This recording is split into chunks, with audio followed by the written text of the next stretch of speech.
Hi there guys, and welcome again to a Red Gaming Tech gaming news video, and I have yet more PlayStation 4 news for you today. It seems since the PlayStation meeting that Sony held a few days ago, the news has been pretty much exploding with new revelations concerning the PS4, which is always good, and it seems that the PlayStation 4 may make use of anti-piracy measures after all.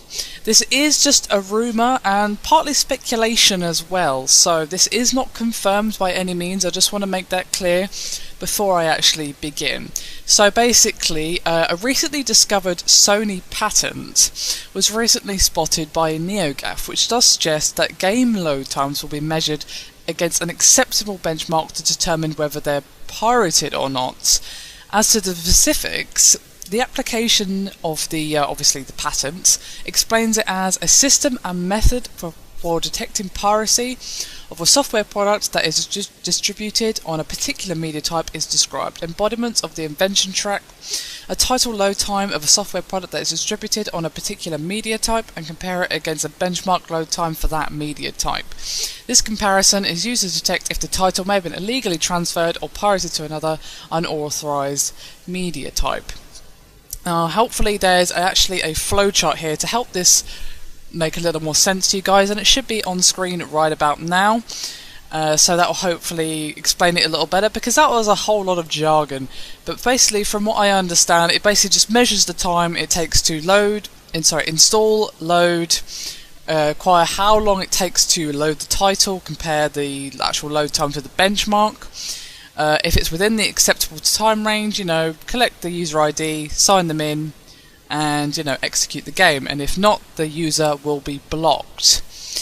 The only thing is, though, nowhere on the patent does it mention the PlayStation 4, so the idea that the console may use this method is entirely speculative, as I said earlier.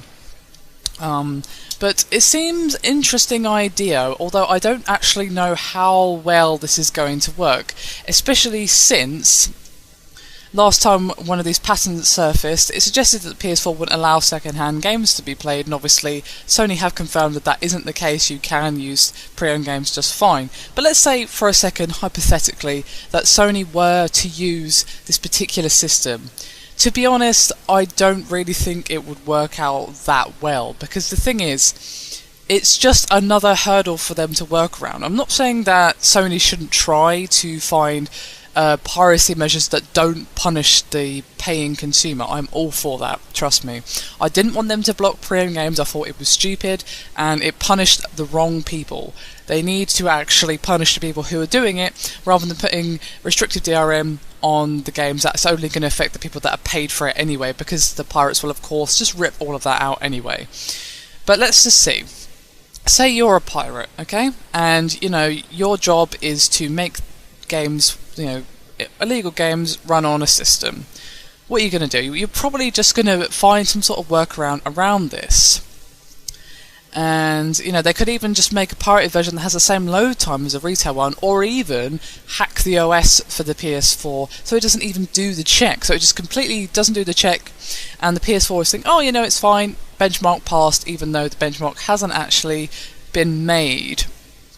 And you could even just run the game off the PS4's hard drive if you really wanted to go around it. So I don't know how true this is going to be, to be honest with you guys. It seems far too easy for pirates to actually get around this, and like I said, I'm not pro-piracy or anything, I'm anti if anything like that, but all I'm trying to say is Sony should absolutely 100% try and find some anti-piracy measures that don't punish the paying consumer, but obviously they need to actually be effective to be worth the cost and time it would take to implement on the console.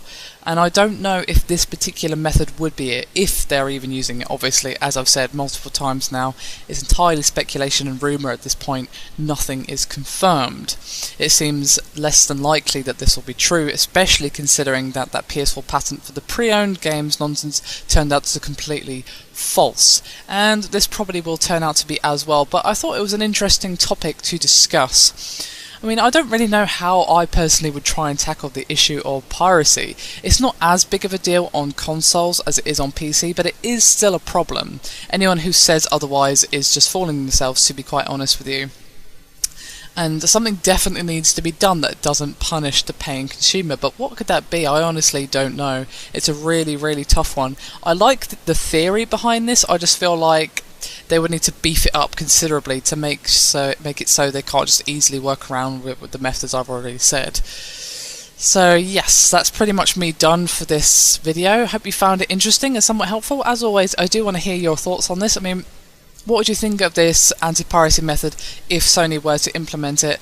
And if they weren't going to implement this, how would you want them to try and limit piracy without punishing you as the consumer? That is my question to you. I honestly can't think of anything offhand, but maybe you guys will have some ideas rattling around in your minds. Anyway, thank you very much for watching, and I'll see you again next time. Bye for now.